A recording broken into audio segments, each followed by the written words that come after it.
माँ को गांव में अकेले क्यों छोड़कर आ गई तुम? वो माँ जी। अब रो क्यों रही हो, बताओ भी। माँ जी अब इस दुनिया में नहीं रही, इसलिए मुझे यहाँ आना पड़ा। क्या माँ भी इस दुनिया में नहीं है? अरे ये सब तुमने मुझे पहले क्यों नहीं बताया? ओह, मैं समझ गया, मेरी माँ मरी नहीं है, उसे तूने मारा है। ये आप क्या कह रहे हैं? मैं भला ऐसा क्यों करूँगी? क्योंकि मैं तुझे वहाँ गांव में छोड़कर आया था और तुझे यहाँ शहर में रहना था, इसलिए तूने मेरी माँ को मार दिया। तू चली जा यहाँ से, वरना मैं तेरी जान ले लूंगा। तूने मेरी माँ को मारा है। आज गीता अपनी शादी के पूरे 4 साल बाद अपने पति चंदन से मिलने शहर अपनी छोटी सी बेटी को लेकर जाती है।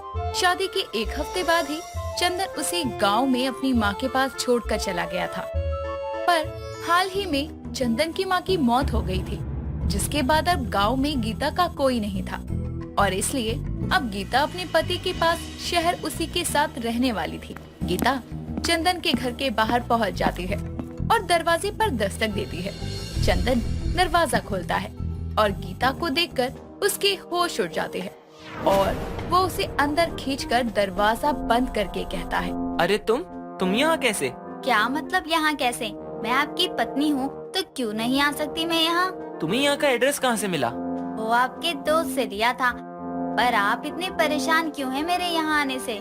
तुम ये बताओ, माँ को गांव में अकेले क्यों छोड़कर आ गई तुम? वो माँ जी। अब रो क्यों रही हो, बताओ भी।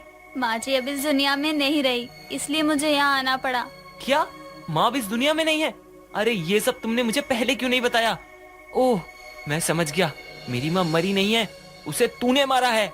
ये आप क्या कह रहे हैं? मैं भला ऐसा क्यों करूँगी? क्योंकि मैं तुझे वहाँ गांव में छोड़कर आया था और तुझे यहाँ शहर में रहना था, इसलिए तूने मेरी माँ को मार दिया। तू चली जा यहाँ से, वरना मैं तेरी जान ले लूंगा। तूने मेरी माँ को मारा है। ये आप क्या बोले जा रहे हैं? मैंने ऐसा कुछ भी नहीं किया है, मेरा यकीन कीजिए। चंदन गीता की एक नहीं सुनता और उसे धक्के मारकर घर से बाहर कर देता है और गीता बेचारी एक हाथ में गोद में बच्चे को उठाए, दूसरे हाथ में सामान को लादे वहाँ से चली जाती है। गीता भूखी प्यासी यहाँ वहाँ भटक रही थी। रात काफी हो गई थी, पूरा माहौल सुनसान था। गीता सड़क के किनारे पर अपनी बेटी को लेकर बैठ जाती है।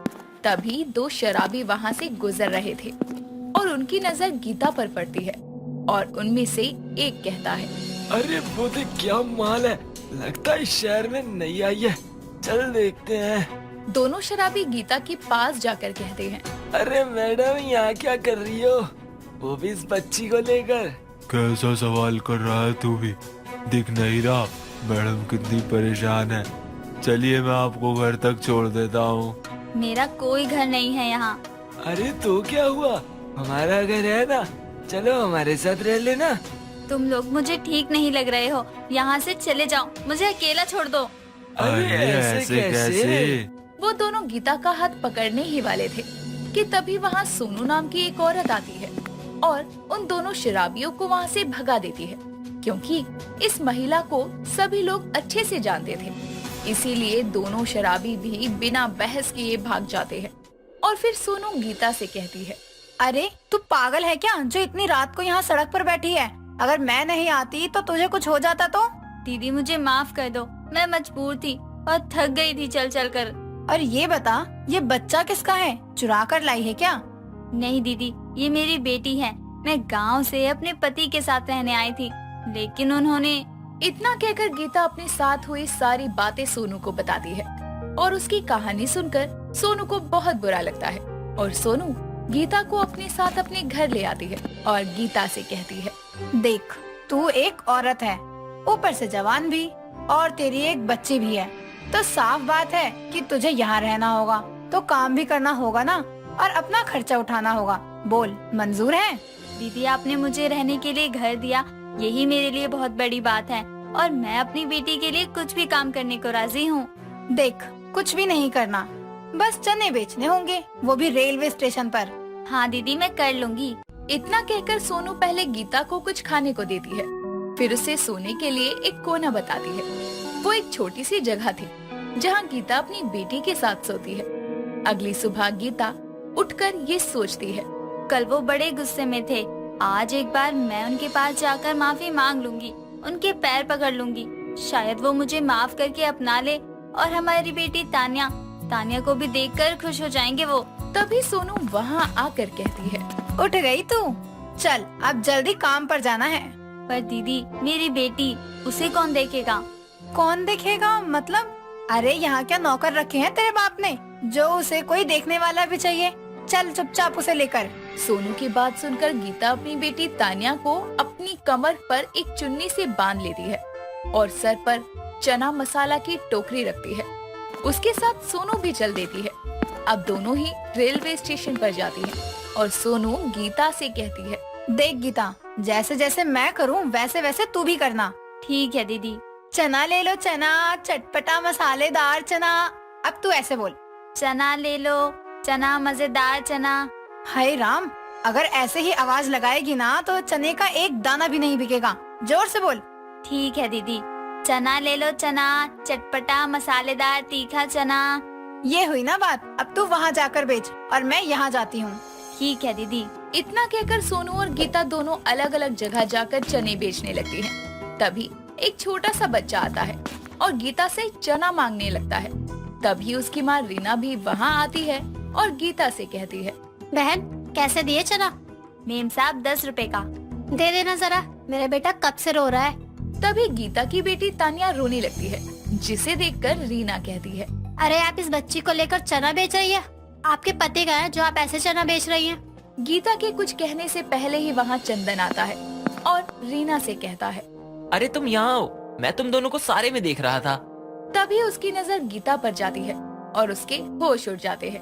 गीता भी अब समझ गई थी कि क्यों चंदन ने उसे घर से बाहर निकाला था और क्यों वो उसको और उसकी बेटी को लेने नहीं आया था। और अब गीता रीना से कहती है, आप पूछ रही थी ना कि मेरे पति कहाँ हैं? हाँ, 2 साल पहले वो मर गए थे, इसलिए अब मैं और मेरी बेटी अनाथ हैं और मैं अपनी बेटी को उसके बाप के बिना उसे पालने के लिए ही चने बेच रही हूँ। अरे ये तो बहुत बुरा हुआ तुम्हारे साथ बहन। नहीं नहीं, कुछ बुरा नहीं हुआ, बल्कि अच्छा ही हुआ कि वो मर गया, क्योंकि वो मुझे धोखा देकर दूसरी पत्नी के साथ आराम से अपनी जिंदगी गुजार रहा था। फिर तुम अपनी जगह ठीक हो बहन, ऐसे आदमी के साथ ऐसा ही होना चाहिए। क्यों, मैं ठीक कह रही हूँ ना चंदन? हाँ हाँ, ठीक कहा। अरे चलो, हमें देरी हो रही है। इतना कहकर चंदन रीना और अपने बेटे को लेकर वहाँ से चला जाता है, ताकि कहीं बातों ही बातों में रीना को सच न पता चल जाए कि गीता उसकी पत्नी है। गीता को भी चंदन के धोखे से बहुत दुख था, पर अब वो अपनी बेटी के लिए दिन रात रेलवे पर गरीब चने वाली बनकर मेहनत करती। यूं ही दिन बीतते हैं। धीरे धीरे 20 साल बीत चुके थे। गीता की बेटी तान्या बड़ी हो गई थी और अब वो पढ़ाई भी पूरी कर चुकी थी, लेकिन गीता अभी भी एक गरीब चने वाली की तरह चना बेचा करती। एक दिन तान्या अपनी माँ से सवाल करती है, माँ अब तो मैं बड़ी हो गई हूँ और अच्छी जॉब भी लगने वाली है मेरी, तो फिर आप ये चना बेचना बंद क्यों नहीं कर देती? नहीं बेटा, भले ही तू आज बड़ी हो गई है और कमाने भी लगेगी, लेकिन ये चना ही था जिसकी वजह से आज हम यहाँ तक पहुँच पाए हैं। अगर मैं ये बेचना बंद कर दूंगी तो मुझे ये बात बहुत चुभेगी। ठीक है माँ, जैसा आपको सही लगे। सब कुछ ठीक होने के बाद भी गीता अपने चने बेचना नहीं छोड़ती और अपनी बेटी के साथ खुशी खुशी अपना जीवन जीती है। संध्या 1 नंबर की चिपको औरत थी। वो जहाँ किसी से बात करने बैठे तो बस उससे ऐसे चिपक जाती जैसे बंदे के 1-2 घंटे बर्बाद करके ही दम लेगी। और अब तो उसने अपने बेटे अर्नब की शादी तक कर दी थी, जिसके चलते अब वो किसी और से नहीं बल्कि अपनी बहू शोभा से चिपकी रहती। ऐसे ही एक सुबह जब शोभा रसोई में नाश्ता बना रही थी तो संध्या वहाँ आकर कहती है, शोभा बहू क्या कर रही है? मैं बाहर अकेले बैठे बोर हो रही थी तो सोचा तेरे पास आ जाऊं, यहीं खड़ी तुझसे बातें कर लूं। ये सासू माँ भी ना मुझे रसोई में अकेला नहीं छोड़ सकती। माँ जी, ऐसे खड़े होने से अच्छा आप मेरी मदद ही कर दो। मैं नाश्ता बना रही हूँ, तब तक आप थोड़े से बर्तन है वो धो दो। बहू धो तो मैं देती, लेकिन वो क्या है ना, मेरे हाथ में ना एक कट सा लग गया है। अब अगर बर्तन धोने वाला साबुन लगेगा उसमें तो हाथों में चीस लड़ेगी, तो तू अपनी सास को दर्द में थोड़ी देख पाएगी। चिपके रहने से तो अच्छा है कि मैं आपको दर्द में रहना ही देख लूं। क्या बोली बहू? कुछ नहीं माँ जी, आप अपनी बातें चालू रखो, मैं सुन रही हूँ। शोभा खाना बनाने में लगी रहती है और संध्या वहाँ खड़े खड़े उसका दिमाग खाने लगती है। कुछ ही देर में फिर नाश्ता बन जाता है, जिसके बाद शोभा अर्नब और संध्या को नाश्ता करवाने के बाद घर के काम करती है। उस समय भी संध्या शोभा के पीछे पीछे ही लगी रहती है। शाम के वक्त जब शोभा एक बड़ा सा थैला लेकर बाहर जाने को होती है तो संध्या उसे रोकते हुए कहती है, बहू कहाँ जा रही हो? माँ जी मार्केट जा रही हूँ, सब्जियाँ खत्म है घर में तो सोचा ले आऊँ। अच्छा रुक, मैं भी चलती हूँ, थोड़ा बाहर घूम लूंगी, इसी बहाने घर में बैठे बैठे टांगों में अकड़न आ जाती है। अरे माँ जी आप क्यों जाएंगी इतनी दूर, मैं हूँ ना, मैं अकेली ले आऊंगी। क्या आप अपने आप को थकाएंगी वहाँ जाकर? अरे मैं ना थकती, मुझ में बहुत फुर्ती है। 5 मिनट रुक, मैं अभी आती हूँ। ठीक है सासू माँ। यार मेरी सास तो मुझे कहीं अकेला नहीं जाने देती, इतनी चिपकू सास मिली है। इनका बस चले तो रात को भी ये मेरे और अर्नव के बीच में मुझसे चिपक कर सोएं। कुछ देर में संध्या तैयार होकर आ जाती है और फिर दोनों सास बहू मार्केट के लिए निकलती हैं। घर से निकलकर कुछ दूर चलकर ही संध्या को उसकी पड़ोसन माला मिलती है, जो उसे अपनी बहू के साथ देखकर कहती है, अरे संध्या, कहाँ जा रही है बहू के साथ? वैसे मैंने क्या ही सवाल पूछ लिया। तू तो अपने बहू के साथ पहली बार थोड़ी ना जा रही है, हमेशा ही जाती है। कभी तो उसे अकेला भी छोड़ दिया कर। मेरी बहू को जब कोई दिक्कत नहीं है तो तुझे क्यों मिर्ची लग रही है? तेरी बहू तुझे कहीं अपने साथ नहीं ले जाती, इसी बात का दुख है क्या तुझे? बेचारी अपनी बहू से भी पूछ कि वो तुझे खुशी से लेकर जा रही है मजबूरी में। और मेरी बहू इतनी तो काबिल है कि मुझे उसके साथ हर जगह चिपकने की जरूरत नहीं है। तेरी तरह चिपकू सास नहीं हूँ मैं। हाँ, मैं चिपकू सास हूँ, तुझे क्या दिक्कत है? बहू तू बता, तुझे दिक्कत है? हाँ क्या, मेरा मतलब नहीं, मुझे कोई दिक्कत नहीं है माँ जी। मैं तो खुशी होती हूँ कि आप हर जगह मेरे साथ होती हैं। इसके सिवा मैं बोल ही क्या सकती हूँ। शोभा का जवाब सुनकर संध्या माला को मुंह चिढ़ाते हुए निकल जाती है। अब कुछ ही समय में दोनों सास बहू सामान लेकर आ जाती हैं। ऐसे ही समय गुजरता है। शोभा को जहाँ जाना होता संध्या हमेशा उसके साथ चिपके रहती। घर में भी अगर कोई काम होता तो संध्या शोभा के पीछे पीछे ही लगी रहती। पर्सनल स्पेस जैसे खत्म ही हो गया था, लेकिन वो कुछ नहीं बोल सकती थी। पर एक दिन शोभा की बचपन की सहेली पिंकी उससे मिलने उसके घर आती है और उसको देखकर शोभा खुशी से झूमते हुए कहती है, वाओ पिंकी, तो इतने समय बाद दिखी है। कमीनी मेरी शादी में भी नहीं आई थी, कहाँ गायब थी? सॉरी यार, तुझे पता है पढ़ाई के चक्कर में दूसरे शहर चले गई थी मैं, लेकिन अब वापस आ चुकी हूँ और आकर सबसे पहले तुझसे मिलने आई हूँ, वो भी तेरे ससुराल। बहुत सारी बातें करनी है तुझसे। हाँ हाँ सब करियो, पहले अंदर तो आ। शोभा पिंकी को लेकर हॉल में आती है जहाँ संध्या बैठी हुई थी। शोभा पिंकी का इंट्रो देते हुए संध्या को कहती है, माँ जी ये मेरी दोस्त है पिंकी, बचपन की दोस्त है। बहुत टाइम बाद आज मेरे से मिलने आई है। अरे आओ आओ बेटी, स्वागत है तुम्हारा हमारे घर में। बहू इनके लिए भी कुछ खाने पीने को लाओ। जी माँ जी। पिंकी तो बैठ। शोभा पिंकी के लिए कोल्ड ड्रिंक और नाश्ता लेकर आती है, जिसको खाने के बाद पिंकी शोभा से कहती है, चल खाना वाना तो हो गया, अब तेरे कमरे में चलते हैं, वहाँ बैठकर बहुत सारी बातें करनी है। हाँ चल। हाँ चलो, मैं भी चलती हूँ, यहाँ अकेले बैठे क्या करूँगी? माँ जी आप हम दोनों सहेलियों की बातों के बीच में क्या करोगे? हम अपने कॉलेज और स्कूल टाइम की बातें करेंगे। तो बहू मैं भी वही सुन लूंगी, मैं तो कभी कॉलेज गई नहीं, वहाँ के किस्से ही सुन लूंगी। यार तेरी ये सास कितनी चिपकू है, इससे तुझ पर कोई शक वक है क्या जो ये इस तरह से चिपकूपना दिखा रही है? तो रुक माँ जी, बस करो ना, कोई पर्सनल स्पेस नाम की चीज भी होती है। आप मेरी सास हैं, इसका मतलब ये नहीं कि हर वक्त मेरे आगे पीछे चिपके रहे। मुझे आप कहीं अकेले जाने भी नहीं देती, कहीं अकेले बैठने भी नहीं देती, घर में भी साए की तरह चिपकी रहती हैं। आपको क्या शक है मेरे ऊपर कि मैं आपके घर से कुछ चुरा के भाग जाऊंगी? ऐसी बात नहीं है बहू, मैं तो बस तो फिर छोड़ दीजिए अकेला मुझे और मेरी दोस्त को। मत बनिए चिपकू सास, तंग आ गई हूँ मैं। आज तक नहीं बोली, लेकिन आज हद हो गई है इसलिए बोलना पड़ा। ठीक है बहू, तू जा। संध्या भारी आवाज में शोभा को जाने की कहती है। अब कुछ देर तक शोभा और पिंकी बातें करते हैं, लेकिन संध्या एक बार आकर झांकती भी नहीं। कुछ देर में पिंकी के जाने के बाद शोभा संध्या को देखती है तो वो कमरे में सो रही थी। शाम को खाने के लिए भी वो बाहर नहीं आती, जिस पर अर्नव शोभा से कहता है, माँ खाने के लिए क्यों नहीं आई? दिन में कुछ ज्यादा खा लिया था क्या? हाँ मेरी डांट खाई है आज माँ जी ने। यार अर्नव, आज हद हो गई थी तो मैंने बोल ही दिया। क्या बोल दिया तुमने ऐसा माँ को कि मेरी माँ खाना खाने भी नहीं आ रही? यार आज माँ ने हद ही कर दी थी। मेरी दोस्त पिंकी मुझसे मिलने आई थी, इतने समय बाद तो। शोभा सारी बात अर्नब को बताती है, जिसके बाद अर्नब गुस्से में शोभा से कहता है, तुम पागल हो?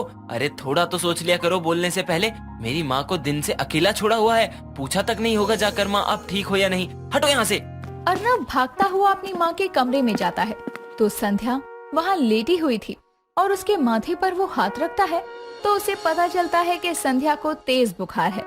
अर्नब तुरंत अपनी फैमिली डॉक्टर को कॉल करता है। कुछ देर में डॉक्टर आकर संध्या का चेकअप करने के बाद अर्नब से कहता है, अर्नब, पहले भी तुमसे बोला गया है कि संध्या जी को अकेला मत छोड़ा करो, उनके दिमाग के लिए अच्छा नहीं है। जानते हो ना उस हादसे के बारे में। फिर भी माफ कर दीजिए डॉक्टर साहब, किसी और के भरोसे अपनी माँ को छोड़ दिया था, इसीलिए ये हुआ। अब नहीं होगा। डॉक्टर इतना बोलकर चला जाता है, जिसके बाद अर्नब संध्या को दवाई खिलाकर सुला देता है और जिसके बाद वो जैसे ही कमरे से बाहर आता है तो शोभा आंखों में आंसू लिए उससे कहती है, अर्नब, मुझे माफ कर दो। मुझे लगा माँ जी सो रही हैं गुस्सा होकर। मुझे नहीं पता था उनको इतनी तेज बुखार है। मुझे माफ कर दो, मेरी गलती है, मानती हूँ। तुमको मैंने अपनी जीवन साथी के रूप में इसलिए चुना था क्योंकि तुम एक जॉइंट फैमिली से थी और मुझे लगा तुम मेरी माँ को भी अपने साथ रखोगी हमेशा, क्योंकि तुम्हें आदत है सबके साथ रहने की। अरे कुछ सालों पहले जब पापा जिंदा थे तो माँ का अपहरण हुआ था घर में ही। चोर आ गए थे घर में, उनको पता था कि माँ घर में अकेली रहती हैं मेरे और पापा के ऑफिस जाने के बाद, इसीलिए उन्होंने घर में माँ को बंदी बना के सारा कुछ लूटना चाहा था। लेकिन वो तो किस्मत अच्छी थी, पुलिस ने कुछ नहीं होने दिया, पर माँ के दिलो दिमाग पर यह हादसा असर कर गया और जब से उनको अकेले रहने से डर लगता है।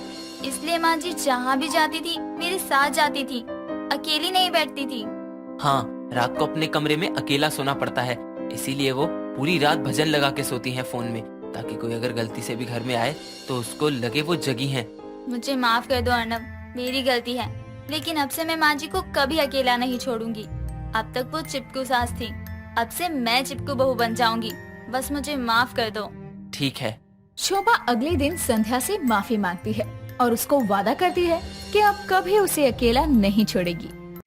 रूपेश अपनी पत्नी आरती से बहुत प्यार करता था, लेकिन वो आरती के गुस्से और भगोड़ेपन से बहुत परेशान था, क्योंकि जब भी उसकी किसी से लड़ाई होती है तो वो बिना किसी को बताए घर से भाग जाया करती और गुस्सा ठंडा होने पर घर लौट आती है, जिसके कारण मोहल्ले वाले भी उनका बहुत मजाक उड़ाया करते थे। ऐसे ही एक रोज सुबह के समय रूपेश ऑफिस जाने के लिए तैयार होकर नीचे आता है और हॉल में बैठी अपनी माँ निर्जला से कहता है, माँ, आरती कहाँ है? सुबह से ढूंढ रहा हूँ, कहीं दिखाई नहीं दे रही। मुझे ऑफिस जाना है, देर हो रही है। उसके पास मेरी फाइल रखी हुई है, मुझे वो चाहिए। बेटा ये बात तो मैं तुझसे पूछने वाली थी कि बहू कहाँ है। आज सुबह से वो मुझे दिखाई नहीं दी, ना ही मैंने उसे कमरे से नीचे आते हुए देखा। ये आप क्या कह रही है माँ? रात तक तो वो मेरे साथ ही थी। हाँ, मेरी उसकी लड़ाई हो गई थी थोड़ी सी, इसलिए मैं बालकनी में जाके सो गया था।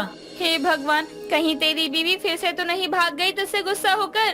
क्या माँ, आप भी कैसी बातें कर रही हो? ये भी कोई भागने वाली बात हुई? वो तो थोड़ा सा मूड खराब हो गया था, इसलिए मैंने उसे सुना दिया और उस टाइम उसने कुछ बोला भी नहीं। जब वो भागने की सोच रही थी तो वो तुझसे लड़ाई ही क्यों करेगी? अब देख, सुबह होते ही भाग गई। मैं तो सच में इस भगोड़ी बीवी से परेशान हो गई हूँ। छोटी छोटी बात पर मुंह फुलाकर भाग जाती है। लोग सही कहते हैं, सच में तेरी बीवी भगोड़ी है, जिसका जब मन करता है भाग जाती है और जब मन करता है वापस आ जाती है। ऐसा नहीं हो सकता है, आप रुकिए, मैं उसे पूरे घर में देखता हूँ। हो सकता है वो छत पे गई हो या आसपास की पड़ोस में गई हो। समझा ले बेटा, तुझे जो समझाना है अपने दिल को, लेकिन मुझे पक्का पता है कि वो भाग गई है घर छोड़कर। मैं देख कर आता हूँ उसे छत पर। रूपेश इतना कहकर आरती को पूरे घर में ढूंढता है, अपने आस पड़ोस के लोगों से भी उसके बारे में पूछता है। उसके लाख कोशिश करने के बाद भी उसे आरती के बारे में कुछ पता नहीं चलता है और वो थक कर घर वापस आता है। तभी उसकी नजर टेबल पर रखे एक लेटर पर जाती है, जो कि और किसी का नहीं आरती का होता है, जिसे पढ़कर वो गुस्से में अपनी माँ से कहता है, हद होती है माँ पागलपंती की भी। आप जो कह रही थी ना वो सही कह रही थी। मैडम घर छोड़कर भाग गई, मुझसे नाराज होकर चली गई वो। मतलब इनका मन है कि मैं इनकी गलत बात में इनको टोक भी नहीं सकता हूँ, वरना ये घर छोड़कर भाग जाएंगी। अब तुझे कैसे यकीन हो गया मेरी बातों पर? अभी तक तो बहुत बोल रहा था कि नहीं माँ, ऐसा नहीं हो सकता। क्योंकि अब सबूत मेरे हाथ में है कि सच में मेरी बीवी भाग गई है, वो भी बिना किसी बात के। ये लेटर मैडम का ही है, और ना जाने मैंने कौन सी घड़ी में ना उस औरत से शादी कर ली थी। अपने भागने वाली आदत के चक्कर में ना इसने मेरा मजाक बना कर रखा है। हर कोई मुझे देख के यही कहता है, वो देखो भगोड़ी बीवी का पति जा रहा है। अब तू अपना खून क्यों जला रहा है? तू उसे हर तरीके से समझा चुका है ना। जब उसे हमारी कोई बात समझ में ही नहीं आती तो तू क्या करेगा? जाने दे, उसका गुस्सा ठंडा हो जाएगा तो आ जाएगी वापस। माँ मैं क्या करूँ, ये भागकर कहाँ जाती है मुझे तो ये पता ही नहीं है। मायके तो ये जाती नहीं है, दोस्त इसका कोई है नहीं मेरी नजर में। मैं तो थक गया हूँ माँ अपनी बीबी के भगोड़ेपन को झेलते झेलते।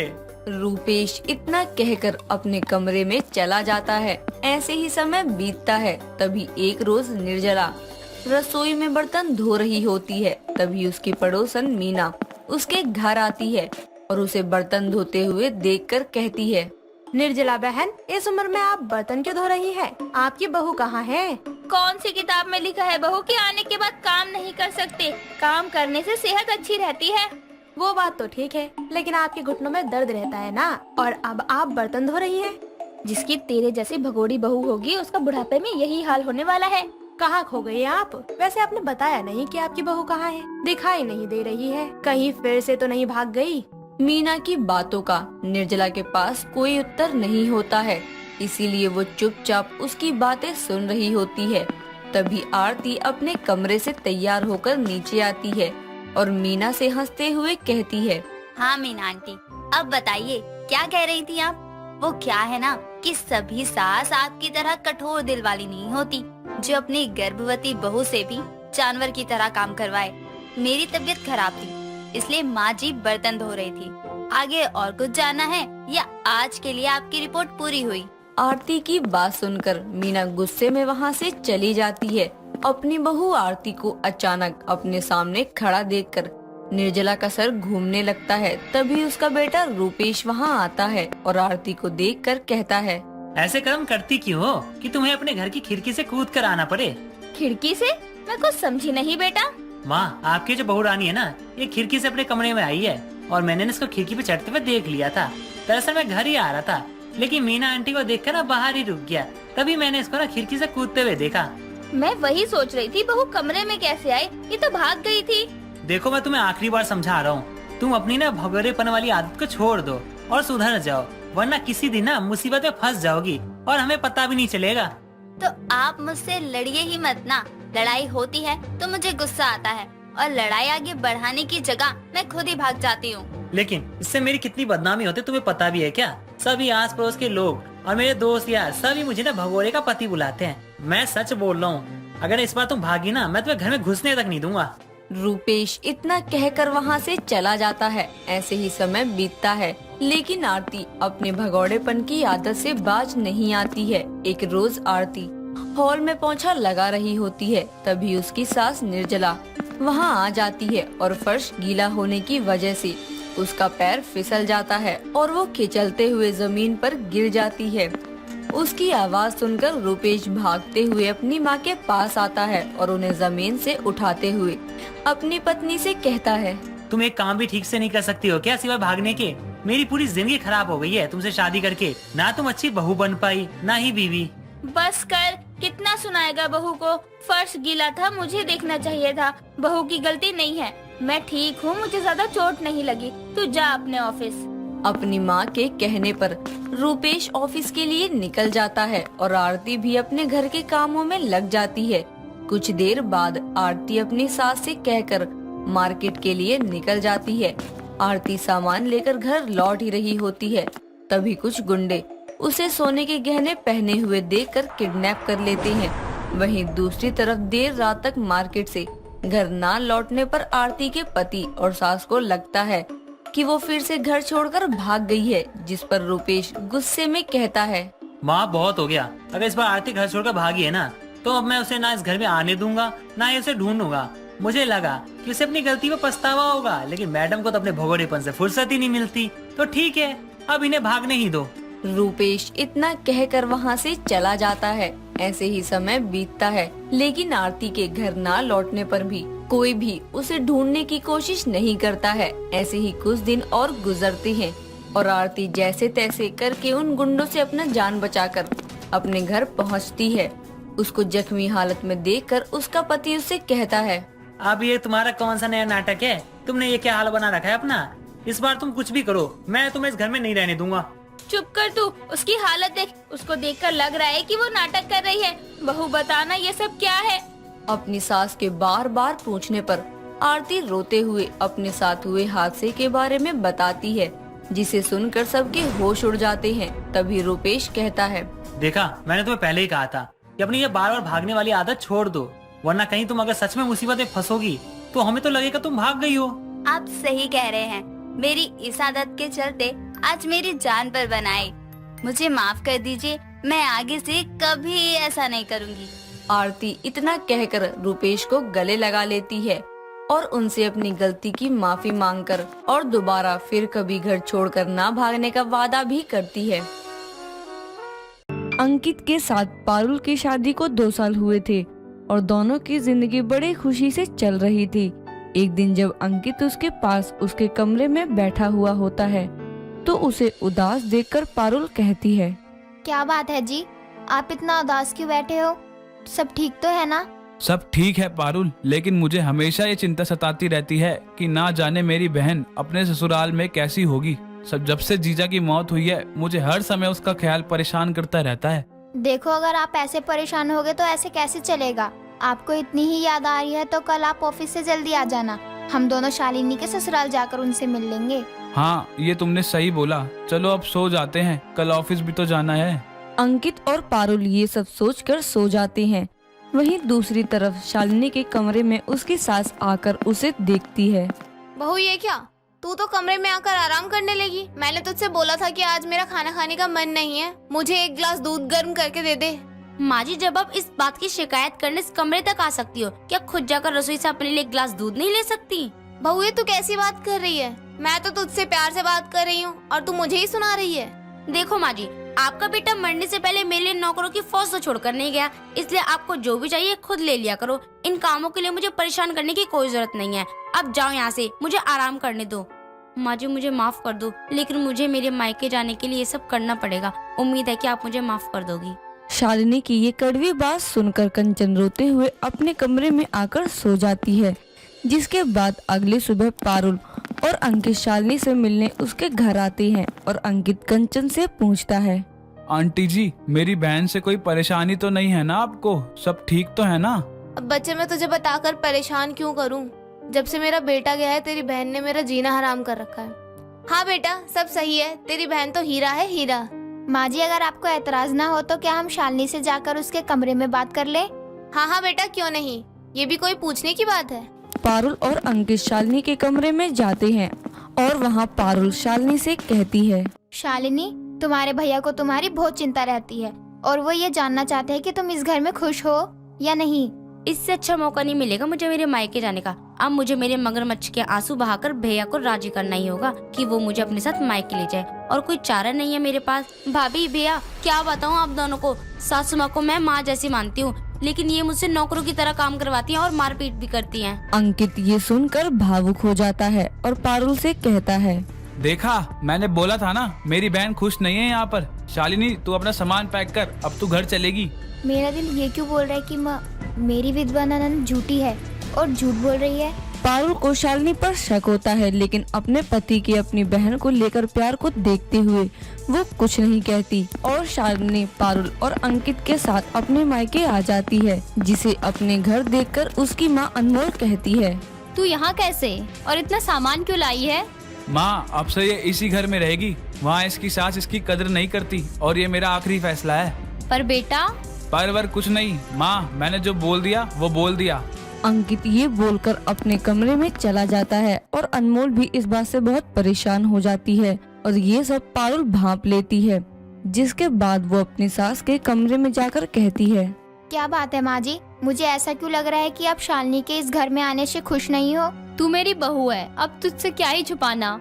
अंकित तो बस उसका भाई है, लेकिन मैंने उसको जन्म दिया है। मैं उसकी आंखें देखकर बता सकती हूँ कि तेरी विधवा नंद झूठी है और उसकी सास उसे बहुत प्यार से रखती है। फिर क्यों वो यहाँ वापस आना चाहेंगी? दरअसल बात ये है कि माँ, मैं कमल किशोर से बहुत प्यार करती हूँ और मैं उसके साथ खुश रहूंगी। तू ऐसा सोच भी कैसे सकती है कि मैं तेरी शादी एक तलाकशुदा आदमी से कर दूंगी? तुम दोनों की शादी मेरे जीते जी तो कभी नहीं हो सकती। तेरी शादी वहाँ होगी जहाँ मैं बोलूंगी। बस बहू, मुझे लगता है कि उसकी सास उससे बहुत प्यार करती है, लेकिन शालिनी अपने पहले प्यार को भुला नहीं पाई है और अपने विधवा होने का फायदा उठाने वो यहाँ आई है, ताकि उसकी शादी अब कमल किशोर से हो जाए, क्योंकि वो यही हमारे सामने वाले घर में रहता है। पर माँ जी, उसका चरित्र तो बहुत खराब है और वो हर आती जाती लड़की को गलत निगाह से देखता है। हाँ बहू, मैं जानती हूँ, और उसकी बीवी ने भी उसे तभी छोड़ा है। मैं शालिनी की शादी उससे करवा देती अगर वो एक अच्छा इंसान होता तो। माँ जी, आप चिंता मत कीजिए, मैं जरूर कुछ ऐसा करूँगी जिससे अंकित जी की अपनी बहन के लिए प्यार भी कम ना हो और वो अपने ससुराल भी चली जाएं, क्योंकि उनकी सासू माँ का वो एकमात्र सहारा है। पारुल ने अपनी सास को ये वचन तो दे दिया था, लेकिन अब दुविधा ये थी वो करे तो करे क्या। दिन बीतते हैं और शालिनी अब घर का कोई काम ना करती, बस राजकुमारी की तरह बैठकर हुक्म देती और चोरी चुपके अपने पूर्व प्रेमी कमल किशोर से मिलने भी जाया करती। एक दिन वो मंदिर जाने का झूठ बोलकर उससे मिलने पार्क में जाती है और पारुल भी अब अपनी नंद पर नजर रखती थी, तो वो भी उसके पीछे जाती है, जहाँ कमल किशोर उससे कहता है, शालिनी, मैं तुमको बता नहीं सकता कि मैं तुमसे कितना प्यार करता हूँ और मैं बहुत खुश हूँ। मैं भी बहुत खुश हूँ तुमसे मिलकर, लेकिन मेरी माँ अभी भी मेरा हाथ तुम्हारे हाथ में नहीं देगी, इसलिए मैं चाहती हूँ कि हम दोनों भाग जाएं। ठीक है, कल तुम अपने सब गहने, पैसे, जेवर लेकर आ जाना, हम भाग जाएंगे। शालिनी कमल किशोर की बात से हामी भरकर घर आ जाती है और पारुल को ये चिंता सताने लगती है कि कल रात उसकी ननद भागने वाली है और वो अपनी सास अनमोल को भी सब बता देती है। दिन बीतता है और अगली रात जब शालिनी छुपकर भाग रही थी, तभी पारुल और अनमोल ये देखकर हैरान थे कि उसने कोई जेवर पैसा अपने साथ नहीं लिया है, जिसके बाद भी वो उसका पीछा करते हुए जाते हैं और साइड में छुप जाते हैं। कमल किशोर शालिनी को खाली हाथ देखकर उसे कहता है, क्या हुआ, ये तुम खाली हाथ क्यों आई हो? पैसे और जेवर कहाँ हैं? अरे पैसे और जेवर का क्या करना, तुम तो मुझसे प्यार करते हो ना, तुम जिस हाल में रखोगे मैं रह लूंगी। या तो पैसे और जेवर लेके मेरे साथ चलो या फिर चली जाओ, नहीं तो क्या मुझे भी वैसे मार दोगे जैसे तुमने मेरे पति को मारा था? अच्छा, तो तुझे सच्चाई पता थी और तू ये सब नाटक करी थी मेरे साथ। तुझे क्या लगा मुझे मेरे माई की तरह प्यार खींच कर लाया है? मुझे खींच कर लाया है मेरे पति का खून का बदला, जिसके लिए एक विधवा ननद, एक झूठी विधवा ननद बन गई, झूठी बेटी बनी, झूठी बहन बनी। मुझे मेरे पति ने एक्सीडेंट के समय बस इतना कॉल करके बताया था कि मेरी मौत एक हादसा नहीं साजिश है, और मेरा शक तुझ पर गया। तब से मैं तुझसे बदला लेने और सच जानने के लिए तड़प रही थी। तू मुझसे प्यार तो नहीं करता, फिर क्यों किया तूने ऐसा? मैंने सोचा था तू उस घर की इकलौती बेटी है तो तुझे फंसा लूंगा तो मोटा माल मिलेगा मुझे, लेकिन तेरी माँ ने तेरी शादी कहीं और कर दी, जिससे मेरा ईगो हर्ट हो गया। मैंने ठान लिया कि तुझे कभी खुश नहीं रहने दूंगा और इसलिए मैंने तेरे पति का एक्सीडेंट करवा दिया। तुम इतना गिर जाओगे मैंने सोचा भी नहीं था, लेकिन अब तक मुझे सिर्फ तुम पर शक था, लेकिन अब तो मुझे यकीन भी है और मेरे पास सबूत भी है। मैंने तुम्हारी सब बातें अपने फोन में रिकॉर्ड कर ली हैं। अब तुमको कोई नहीं बचा सकता। ये सुनकर कमल किशोर उसे मारने को होता है कि तभी पारुल और अनमोल आकर उसे बचा लेती हैं, जिसके बाद अनमोल भी अपनी बेटी को गलत समझने के लिए उससे माफी मांगती है और शालिनी भी अपने सब झूठ के लिए अपनी माँ और भाभी से माफी मांगती है और कमल किशोर को उम्र कैद की सजा होती है। और फिर शालिनी अपनी सास के पास जाकर उसे सब सच बता देती है और उसके साथ प्यार से रहती है। सुमित्रा देवी का बेटा मनीष एक मल्टीनेशनल कंपनी में अच्छी पोस्ट पर काम कर रहा था। उसकी शादी के लिए एक शर्त थी कि एक नौकरी पेशा लड़की से ही वो शादी करेगा, जिसमें दुनियादारी को लेकर समझदारी हो। कई लड़कियों के रिश्ते मना करने के बाद मनीष के लिए आयुषी नाम की लड़की का रिश्ता आता है, जो कि उसकी शर्त को पूरा करती थी। साथ ही दोनों आपस में बातचीत करते हुए कहते हैं, देखो, शादी के बाद भी मैं जॉब कंटिन्यू रखूंगी, मंजूर हो तो ही हाँ करना, कहीं शादी के होते ही घर ना बैठने को कहो। उसकी चिंता मत करो, मुझे तो हमेशा से ही ऐसी लड़की से शादी करनी थी जो सेल्फ इंडिपेंडेंट हो, जॉब करती हो, ताकि मेरे साथ हर सिचुएशन में मेरी मदद कर सके। सही कह रहे हो, मैं भी किसी पर पूरी तरह डिपेंड नहीं होना चाहती। तो मिस्टर मनीष, रेडी हो जाओ मेरे हस्बैंड बनने के लिए। और तुम मेरी वाइफ बनने के लिए। दोनों एक दूसरे को देखकर मुस्कुराते हैं। समय बीतता है और दोनों शादी के बंधन में बंध जाते हैं। कुछ दिनों की छुट्टी के बाद एक रोज आयुषी ऑफिस जाने के लिए तैयार हो रही थी कि तभी वहाँ उसकी सास सुमित्रा उसे आवाज लगाते हुए वहाँ आती है। बहू, अरे ओ बहू, नाश्ते में आज ओहो सुबह सुबह बन ठन कर तैयार हो गई बहू रानी। हाँ सासू माँ, वो ऑफिस जाना है ना इसलिए। ऑफिस? अरे हमारे यहाँ नई नवेली दुल्हन तो 3-4 महीने घर से नहीं निकलती और तू ऑफिस जाने की बात कर रही है। ऑफिस तो जाना ही पड़ेगा सासू माँ, मेरी ली हुई लीव्स भी तो खत्म हो चुकी हैं। आयुषी, नाश्ता तैयार कर दिया तुमने? मुझे देर हो रही है। नाश्ता? अरे ये महारानी तो खुद ऑफिस के लिए रवाना होने को बेताब है। अच्छा, तुम्हें भी जाना है आज ऑफिस? चलो ठीक है, मैं ड्रॉप कर देता हूँ। अरे क्या मैं ड्रॉप कर देता हूँ?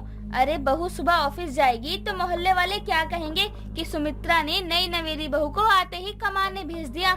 नहीं, 1 महीने और रुक जा। 1 महीने? सासू माँ, मनीष तो 1 हफ्ते बाद से ही ऑफिस जाने लगे थे, मैं तो फिर भी आधे महीने की छुट्टी के बाद ऑफिस जा रही हूँ। अरे वो बेटा है और तू बहू है, कुछ दिन नहीं जाएगी तो चलेगा, लेकिन वो काम पर नहीं जाएगा तो घर खर्च कैसे चलेगा? ठीक है, लेकिन माँ 1 महीना ज्यादा हो जाएगा। वो 1 हफ्ते की और छुट्टी ले लेगी, इससे ज्यादा नहीं।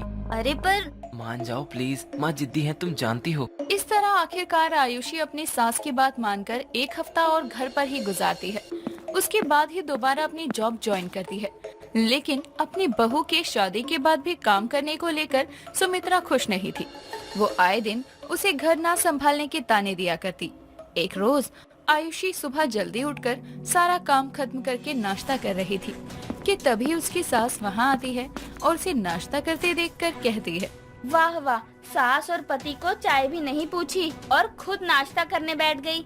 सासू माँ, जरूरी मीटिंग के लिए निकलना है मुझे, आप लोगों के लिए चाय नाश्ता तैयार है। हाँ, अब बहू के रहते भी ठंडी चाय पीनी पड़े, ये दिन आ गए हैं। मनीष जल्दी बाइक निकालिए। अरे सोने दे उसे, रात को देर से आया था बेचारा, थका होगा और तेरे जाने के लिए जल्दी उठकर खड़ा हो जाए। सासू माँ, मैं भी थकी हुई हूँ, फिर भी जल्दी उठकर सारा काम खत्म कर ऑफिस जा रही हूँ ना। हाँ तो मत जाना, देख बहू मुझसे बहस मत कर सुबह सुबह। बिल्कुल। वैसे सासू माँ, बहू बेटे में इतना फर्क करना भी अच्छी बात नहीं है, चलती हूँ मैं। आयुषी गुस्से में घर से निकल जाती है। आयुषी घर के काम के साथ साथ ऑफिस भी हैंडल करती। हालांकि मनीष भी कभी कभी कामों में उसकी हेल्प कर दिया करता, जो कि उसकी सास को पसंद नहीं आता। एक रोज शाम के समय मनीष के कुछ दोस्त घर आते हैं तो आयुषी को उनकी खातिरदारी करनी पड़ती है। साथ ही सुमित्रा भी बेटे के दोस्तों के लिए तरह तरह के पकवान बनाती है। तभी आयुषी सभी के लिए खाने की प्लेट लेकर जा रही थी तो सुमित्रा उसे टोकते हुए कहती है, अरे नास पिटी, ये नहीं, वो कांच की नई वाली प्लेट लेकर जा, मेहमानों के लिए ही तो है वो। सासू माँ, वो तो ऊपर वाली शेल्फ से निकालनी पड़ेगी, खाना ही तो है, और फिर नई प्लेट में खाए या पुरानी में क्या फर्क पड़ता है। अरे नई प्लेट के अपनी कब्र में लेकर जाएगी, चुपचाप जो कहा है कर। ठीक है सासू माँ।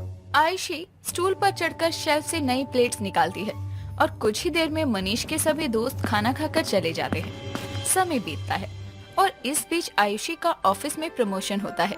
इस खुशी को सेलिब्रेट करने के लिए उसके ऑफिस के कुछ दोस्त अचानक ही संडे के दिन उसके घर आते हैं तो उनके लिए पानी लेने आयुषी रसोई में जाती है तो उसकी सास कहती है, अरे इतने लोगों का झुंड क्यों टपका पड़ा है घर पर? सासू माँ, ये सब मेरे दोस्त हैं, मैंने बताया था ना कि प्रमोशन हुआ है मेरा, तो बस ये सभी मुझे सरप्राइज देने आए हैं। हाय हाय, कितने दोस्त पाल रखे हैं बहू तूने। देख मेरे घुटनों में बड़ा दर्द है, इनके लिए मैं अंदर बाहर नहीं कर सकती, मैं चली अपने कमरे में। बस सासू माँ, मैं कुछ बनाने बैठूंगी तो उनसे बात कैसे करूँगी, थोड़ी तो मदद कर दीजिए। अरे अभी तेरे मेहमान हैं तो तू ही खातिरदारी करना, बताकर आते तो कुछ बना भी देती। और हाँ, वो नई वाली प्लेटें मत निकाल लियो। क्यों, वो सिर्फ आपके बेटे के दोस्तों के लिए है, उनमें आपकी बहू के दोस्त खाना नहीं खा सकते? क्या तरीका है बात करने का ये बहू? जो सास अपनी बहू बेटे में इस तरह फर्क करती हो ना, उस सासू माँ से शायद ऐसे ही बात करनी चाहिए। बातें चल ही रही थी कि तभी मनीष वहाँ आता है और कहता है, अरे अब बातें क्या कर रहे हो, बाहर तुम्हारे दोस्त तुम्हें पूछ रहे हैं, जाओ मैं पानी लेकर आता हूँ। आयुषी वहाँ से चली जाती है। कुछ देर में किसी को दिक्कत ना हो इसीलिए वो अपने दोस्तों के लिए बाहर से ही खाना ऑर्डर करती है, लेकिन अपनी सास के इस भेदभाव भरे बर्ताव से वो परेशान थी और सुमित्रा को भी आयुषी की बातें चुभ रही थी। एक रोज सुमित्रा की बहन जानकी उससे मिलने आती है। तभी आयुषी और मनीष भी ऑफिस से लौट आते हैं। दोनों जानकी के पैर छूते हैं और आशीर्वाद लेते हैं। तभी सुमित्रा कहती है, मनीष बैठ यहाँ। बहू जा सबके लिए चाय समोसे बना दे। समोसे? अभी सासू माँ? नहीं, अगले जन्म में। ओहो सुमित्रा, क्यों उसे तंग कर रही है? थकी हारी आई है बेचारी, बाहर से मंगवा ले जो मंगवाना है। अरे जीजी, बहू के रहते बाहर का सामान खाओगी आप? नहीं, जा बहू, खड़ी क्या है? जानकी सुमित्रा का स्वभाव जानती थी। देखते ही वो समझ जाती है कि सुमित्रा अपनी बहू बेटे में किस तरह भेदभाव करती है। साथ ही वो ये भी देखती है कि आयुषी किस तरह से ऑफिस से आने के बाद भी सारा काम करती है और वहीं मनीष आने के बाद आराम से टीवी देखते हुए खाना खा रहा होता है।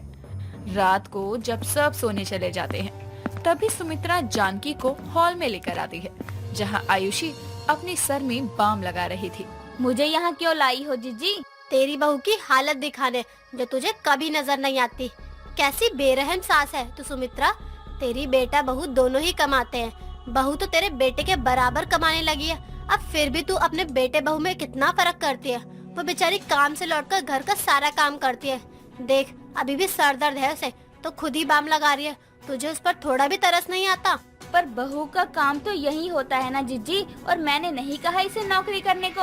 अरे तो सारा दिन तू खाली बैठी रहती है, कुछ मदद कर देगी अपनी बहू की तो घिस नहीं जाएगी। और वो बहू के सारे फर्ज निभाए, ऊपर से कमाए, लेकिन तू अच्छी सास वाले काम मत करियो। अरे आजकल तो लोग बेटा बेटी में इतना फर्क नहीं करते जितना तू बेटा बहू में कर रही है।